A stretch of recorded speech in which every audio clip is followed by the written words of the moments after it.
ดำหน้ากับเมียจนค่ำจนมืดพี่น้องเอ้ยมื้อนี้ห้ามรุ่มห้ามค่ำขนาดเลยแล้วไปให้หนึ่งเนาะตอนแรกก็ได้ไปน้อยหนึ่งโอ้ยพี่น้องเอ้ยนี่แหละชีวิตชาวนาเนาะเมื่อยอีหลีเด้บอกตามความจริงเมื่อยเพื่อสิได้ให้หนึ่งเพื่อสิลกกาได้เพื่อสิไถหน้าได้ให้หนึ่งอีกเพราะมันเรื่องง่ายชีวิตชาวนานี่ลำบากอีหลีเด้พี่น้องเพื่อสิได้เข้ากระสอบหนึ่งเพื่อสิได้เข้ามิดหนึ่งมาสู่กันกินนี่เพื่อสิเลี้ยงลูกเลี้ยงเต้าได้คนหนึ่งมันบ่แม่นเรื่องง่ายคือว่าปีนี้บ่กองกำลังได้เฮ็ดหน้าแบบอีหลีหล่อเนาะแต่ละเทื่อก็บ่ได้เฮ็ดหน้าแบบอีหลีหล่ออาจสิเก็บของเมื่อแล้วพี่น้องน้ำในเมียคือสิเมื่อยแหละคำแอวเลยเมียก็ได้สบายดีแน่ไปพี่น้องเมื่อตอนนี้สาวหนุ่ยทาแขกโอ้ยเมื่อยลายย่างจนเซ่นะพี่น้องเนาะโอ้เราก็เลยเมื่อยอีหลีแหละไปเฮาเมื่ออะไรยังให้มันนี่ให้เดียวให้ใหญ่เติบอยู่พี่น้องเอ้ยไปเมื่อมันนี่ค่ำมาเลยพี่น้อง6 โมงออกมายังบ่จักน้องสาวทางผู้ออกมานั่มบ่ยันเขานอนหน้าบ่มานั่งกินข้าวบ่เมื่อยเถื่อดำกาเบิดพี่น้องยันงัวคุ้ยเขามาป้าน้ำพอบ้านบอกอันเลี้ยงงัวเลี้ยงคุ้ยเด้อปล่อยอยู่เจ้ามาเล่นอยู่แถวไฮหน้านะงัวคุ้ยก็ได้น้อยหนึ่งมันก็หมุนเลยเดี๋ยวนี้ถือเอาเปล่าคนนั้นเอาเปล่าแบ่งเพื่อยังใส่ละหันพี่น้องเอ้ยเมื่อยเลยนะแอวนี่ปั้นไฟพวกมันห่อนพวกมันปวดนะห่อน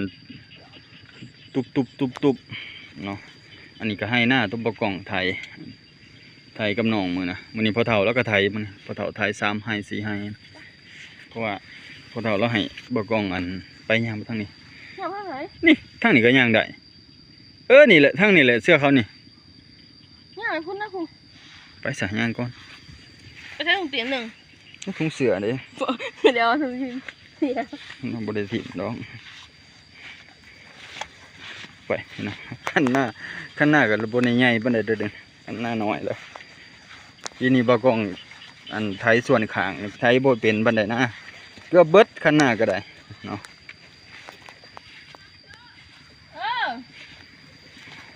น้ำเบิดแล้วพี่น้องมือไทยยังมีน้ำมือไทยเนี่ยยังมีน้ำลายอยู่ด้วยแต่ว่ามือนี่บ่ค่อยมีน้ำเลยน้ำมันบกไปเพราะว่าฝนแบบตกบ่แห้งเนาะตกค่อยๆไปตกลิ่นอากาศก็ร้อนตอนบ่ายตอนเช้าก็ครึ้มแน่แดดแน่เนาะฝนปล่อยๆตอนเช้าครับที่หน้าก็ได้มือหนึ่งนะพี่น้องเนาะมือที่2มากก็คือมือนี่ดำเนาะดำลกกะแน่เนาะนี่พี่น้องสนุยมุ่มเมาเลยดำหน้า2 คนกับเมียวันนี้เนาะโอ้ยไม่ลายพี่น้องเอ้ยไปเมื่อน้ำกันมื่อนี้ก็ได้ให้1กับน้อย1เนาะเมื่อยเติบด้วยพี่น้องเอ้ยนี่แหละเนาะชีวิตลูกชาวนาเพื่อเสียได้เข่าแต่ละมิดนี่แหละหูซึ่งแล้วบ่กล้องก็ได้ เพราะว่าแต่ละปีกับโบแม่นจะได้เฮ็ดเนาะฝากเงินมาให้พ่อเฒ่าเฮ็ดเนาะฝากเงินมาให้แม่เฮ็ดปีนี้แม่กับไปบริฝากให้เราปีนี้มาไถมาเฮ็ดให้เราเนาะวานให้เราเลยวานแล้วก็จังมาเอากาให้พ่อเฒ่าอีกนะบ่ได้มาบ่ทันเนาะพ่อเฒ่าเอาก่อนเนาะเอาแล้วพอดีมือเบากองมาหอดบ้านปีนี้ก็สิจ้างคนมาลกกากับโบมี่พี่น้องเลยเพราะแต่ละคนก็เขาเจ้าก็ค่าเห็ดหน้าไผหน้ามันนะก็เลยบ่ได้มาไผก็ได้ก็เลยได้เห็ดไผเห็ดมันมีแต่ญาติพี่น้องเนาะมีแต่ญาติพี่น้องเดียวกันของจิพักบะมีแต่ญาติพี่น้องเดียวกันเนี่ยพี่น้องเอ้ยโอ้ส่งผม น้ำให้หน้าตะกะทางน่ะแก่เสือแก่ผ้าแล้วพี่น้องเอ้ยมาเลยติคักแล้วนั่นตบส่งเฮาน้ำนะตะหนุ่ยซักผ้าในน้องพี่น้องน้องก็น้ำคุ้นจักหน่อยกล่องก็สิซักส่งตากเลยแหละมันบ่ไหวเลยหมุดงามขึ้นมันจอบอยู่ในไข่นี่ ส่งก็ได้มุนแอะแยะแล้วพี่น้องเลยดำหน้าแต่ละมือนี่มุนมองไปเลยโอ้ยมือหน้ากับไทยบาดตีนทั้งบนเสาอยู่ดำหน้ากับปวดแข้งปวดขา โยเดี๋ยวไว้ลงในหนองนะ เป็นยังเอามาปั่นให้นะ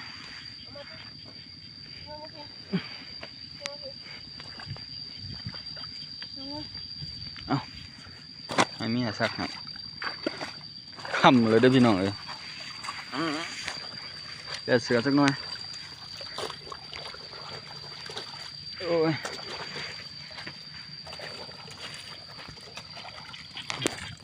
จะหน่อยซักให้เอาเสือก็ดำบ่ไปติดมือเขา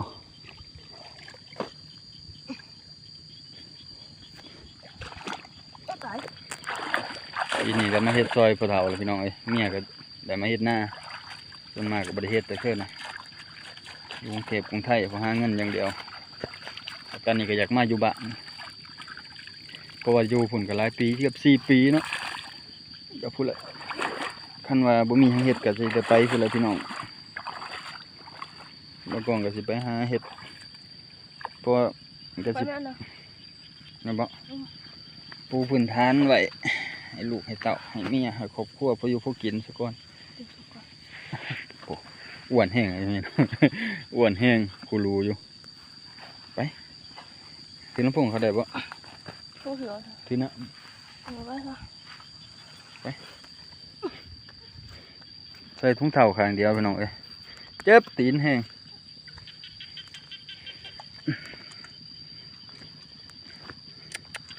น่าให้หน้าตากะครับพี่น้องเอ้ยบรรยากาศยังมาแรงได้แต่ไทยยังมาแรงพี่น้องนะเบิ่งแต่ละมือก็ได้โอ้ยเนาะตอนเช้าก็ฟ้าวพี่น้องเอ้ยตื่นแต่ผู้เช้าผู้เตรียมนั่นเตรียมนี่เตรียมจนบ่ทันแต่ละมือก็ได้อยากมันแดดออกน้ำนี่กระดูดใส่ตะกร้าได้พี่น้องน้ำมันบกแต่ว่าหน้าเขาจะมันงามค่ะอีลีนี่แหละตะกร้าไม่เท่าลกตะกร้าไม่เท่าลกเม็ด2ไม่เท่าหน้าลกนะมันนี่นะเขาจะเอาได้70 มัด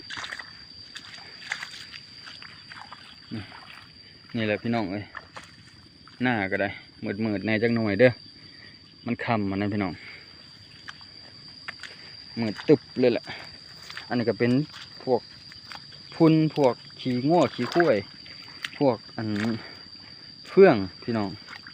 เฟื่องตัวว่าเขาปั่นเขาสีเขามากพอเท่าแล้วบ่ได้เอาเขาเมื่อเก็บไว้เนาะก็คือปล่อยให้ข้วยให้ง่วกินแล้วก็มาขี่ออก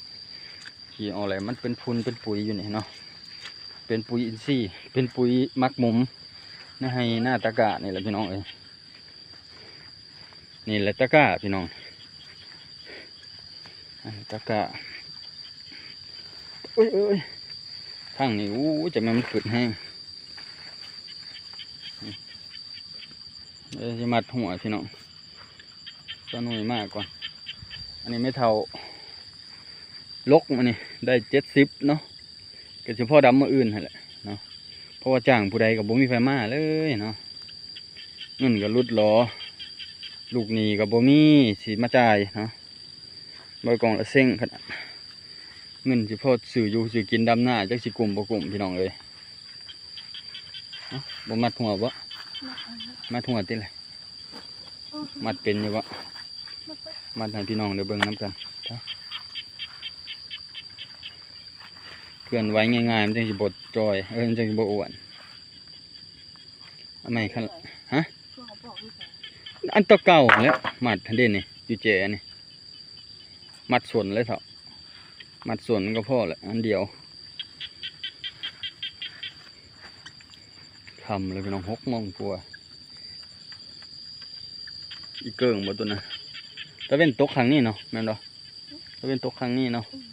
ตะเว้นครึ่งครั้งนี้พี่น้องแนมทางผู้ก็มีแต่ผู้แต่เขาแต่พาเนาะโอเคพี่น้องเอ้ยไปพอกันพุ่นแหละอยู่บ้านพุ่นแหละเนาะแล้วก็ขออนุญาตปิดคลิปนี่เด้อพี่น้องเอ้ยฝากติดตามให้กำลังใจบะกองครับครอบครัวกับลูกกับเมียเด้อพี่น้องเอ้ย